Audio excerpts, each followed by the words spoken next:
Hello friends, welcome back to my YouTube channel Miss Smart Study. So friends, आज की इस video में हम हिंदी व्याकरण के 3 महत्वपूर्ण टॉपिक को एक ही वीडियो में पढ़ने वाले हैं, जो हैं रस, छंद, अलंकार। यदि आप लोग क्लास 12th में हैं और इस बार बोर्ड एग्ज़ाम देने वाले हैं तो आपको ये वीडियो बहुत ही लाजवाब होने वाली है, क्योंकि इस वीडियो को देखने के बाद आपके 6 नंबर पक्के होने वाले हैं। इसलिए वीडियो को अंत तक देखना। जब आप लोग शुरू से लेकर लास्ट तक वीडियो देखोगे तभी आपको वो समझ में आएगा और आपके 6 नंबर पक्के होंगे। जब आप स्टार्टिंग में ही देख के चले जाओगे तो आपको कहाँ से कुछ समझ में आएगा और आपके कैसे 6 नंबर पक्के होंगे। अब आप सोचोगे ये 2-2 नंबर के क्वेश्चन, इनसे क्या होगा, तो आप समझ सकते हो कि 6 नंबर आपकी परसेंटेज में कितना कम कर सकते हैं और बढ़ा सकते हैं। इसलिए वीडियो को अंत तक देखना। वीडियो स्टार्ट करने से पहले वीडियो को लाइक कर दीजिएगा, ज़्यादा से ज़्यादा इस वीडियो को शेयर कीजिएगा। अगर चैनल पर नए हो तो चैनल को सब्सक्राइब भी कर दीजिएगा, ताकि आने वाली मेरी सारी वीडियोज़ आपको टाइम टू टाइम मिलती रहें। तो पहले हम पढ़ेंगे रस। हम रस को पढ़ेंगे पहले ट्रिक से, यानी आपको केवल रस में स्थायी भाव या पता होना चाहिए। जब आपको स्थायी भाव पता होगा तो आप कोई सा भी आपके पास रस आ जाए आप सारे रस कर दोगे। फर्स्ट हमारा श्रृंगार रस। श्रृंगार रस का स्थायी भाव क्या होता है? रति। हास्य रस का स्थायी भाव होता है हास। करुण रस का शोक और वीर रस का उत्साह। आपको पहले ये याद करना पड़ेगा स्थायी भाव। जब आपको स्थायी भाव पता होंगे हर रस के तो आप किसी भी रस को चुटकियों में कर लेंगे। तो श्रृंगार रस का स्थायी भाव रति होता है, हास्य रस का हास होता है, करुण रस का शोक होता है और वीर रस का स्थायी भाव उत्साह होता है। अब आप इससे कैसे आप लिखोगे थ्योरी इसकी, यानी हास्य रस। तो आप कैसे लिखोगे हास्य रस को? आपको क्या याद करना है? हास नामक स्थायी भाव। हास नामक स्थायी भाव जब विभाव, अनुभाव तथा संचारी भाव से पूर्ण होकर जिस रस की निष्पत्ति करता है उस रस को हास्य रस कहते हैं। आपको क्या क्या पता रखना है? स्थायी भाव, अब विभाव, अनुभाव तथा संचारी भाव। बस आपको इतना पता होना चाहिए, आप चुटकियों में कर दोगे किसी भी रस को। तो हास्य रस का उदाहरण, यानी उदाहरण में आपको हास्य रस के उदाहरण में हंसी आनी चाहिए। कोई सा भी उदाहरण आप ले लीजिए। तो उदाहरण हमारे पास, चींटी चढ़ी पहाड़ पर, 9 मन काजल लगाए, हाथी लिया बगल में, ऊँट लिया लटकाए। अब इसमें आपको हंसी आनी चाहिए, यानी चींटी इतनी छोटी होती है, वो पहाड़ पर चढ़ते समय क्या हाथी को बगल में ले सकती है या ऊँट को लटका सकती है?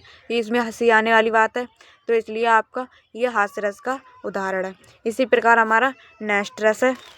आपको थ्योरी वैसे ही बना के लिखनी है जैसे मैंने अभी बताई थी। जैसे श्रृंगार रस का स्थायी भाव क्या होता है? रति। तो आप लोग कैसे करोगे?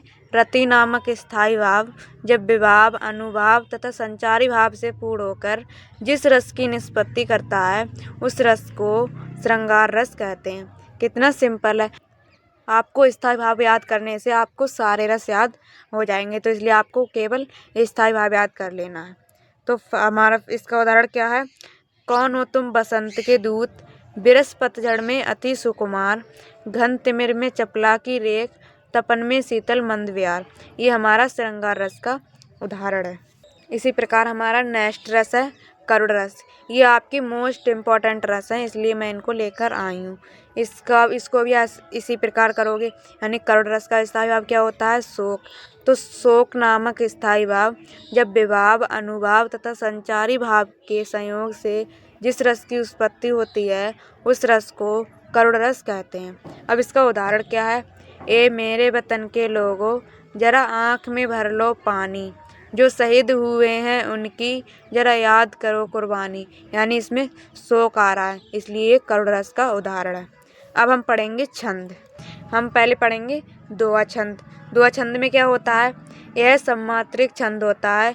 इसमें 4 चरण होते हैं।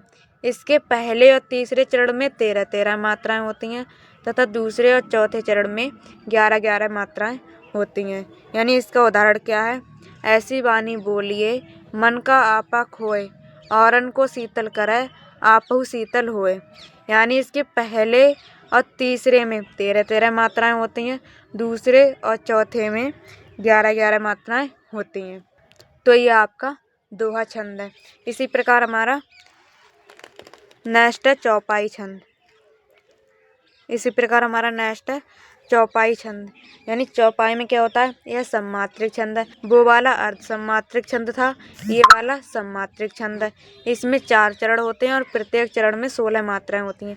उसमें क्या था, पहले और तीसरे चरण में 13 13 थीं, दूसरे और चौथे चरण में 11 11 मात्राएं थीं, और इसमें चारों चरण में 16 मात्राएं होती हैं। यानी 16 16 मात्राएं होती हैं हर चरण में। तो इसका उदाहरण क्या है, निरखी सिद्ध साधक अनुरागे, सहज सनेहु सराहन लागे, होत न भूतल भाव भरत को, अचर सचर चर अचर करत को। ये हमारा चौपाई छंद का उदाहरण है। इसी प्रकार हमारा नेक्स्ट छंद है सोरठा छंद। ये बिल्कुल दोहा छंद की तरह है। इसमें क्या होता है, ये क्या है, दोहा छंद का उल्टा होता है। सोरठा छंद होता है वो दोहा छंद का उल्टा होता है। ये भी एक अर्ध सम्मात्रिक छंद होता है। इसमें भी 4 चरण होते हैं। तो इसमें क्या होता है, पहले और तीसरे चरण में 11 11 मात्राएं होती हैं, दूसरे और चौथे चरण में 13 13 मात्राएं होती हैं। उसमें क्या था, पहले और तीसरे चरण में 13 13 मात्राएं थीं, दूसरे और चौथे चरण में 11 11 मात्राएं थीं, और इसमें पहले और तीसरे चरण में 11 11 मात्राएं हैं और दूसरे चौथे चरण में 13 13 मात्राएं। बिल्कुल उसका उल्टा होता है ये वाला छंद। और इसका उदाहरण क्या है, जो सुमिरत सिद्धि होए, गण नायक करिवर वदन, करऊ अनुग्रह सोए, बुद्धि राशि सुगुण सदन। ये आपका उदाहरण है सोरठा छंद का।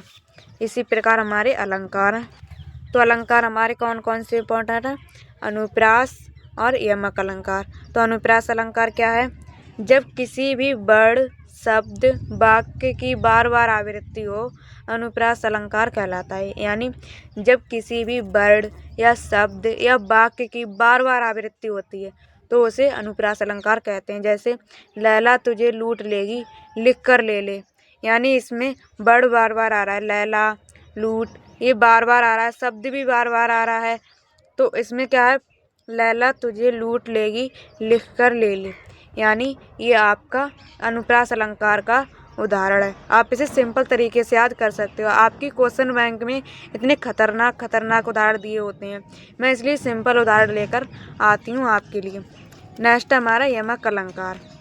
यमक अलंकार में क्या होता है, शब्द का बार बार प्रयोग हो और हर बार उसका अर्थ चेंज होता है। यानी शब्द जो होता है वो बार बार प्रयोग तो होता है बट उसका अर्थ अलग हो जाता है। जैसे उदाहरण से समझिए, तेनू सूट सूट करदा। यानी तेनू यानी तेरा सूट है जो, यानी सूट मानी पहनने वाला सूट, और इस वाला सूट मानी सूट यानी जच रहा है, कर मतलब तुझ पर जच रहा है। यानी तेनू सूट सूट करदा, यानी तेरा सूट है जो वो सूट कर रहा है तुझ पर। तो दोनों सूट का अलग अलग अर्थ हो गया। इस वाले का सूट यानी पहनने वाला सूट, और इस वाले मानी अच्छा लग रहा है, जच रहा है। इसका उदाहरण ये है। यानी यमक अलंकार का उदाहरण हमारे लिए ये है। आप सिंपल तरीके से इन उदाहरण को आप लिख देंगे, आपके एग्जामिनर बिल्कुल गलत नहीं करेंगे। बट आपको उदाहरण लिखना है, बस आपको थ्योरी लिख के छोड़ना नहीं है, आपको उदाहरण से भी लिखना है। जब आप उदाहरण लिखोगे तभी आपको पूरे मार्क्स मिलेंगे। उम्मीद है कि मैंने जो बताया है वो आपको सब समझ में आया होगा। अगर वीडियो अच्छी लगी हो तो वीडियो को लाइक कर दीजिए, चैनल पर नए हो तो चैनल को सब्सक्राइब भी कर दीजिएगा ना। अगर कुछ भी कन्फ्यूजन हो तो कमेंट करके मुझे बता देना, मैं उसे सॉल्व करूँगी। मिलते हैं नेक्स्ट वीडियो में, तब तक के लिए जय हिंद, जय माता दी।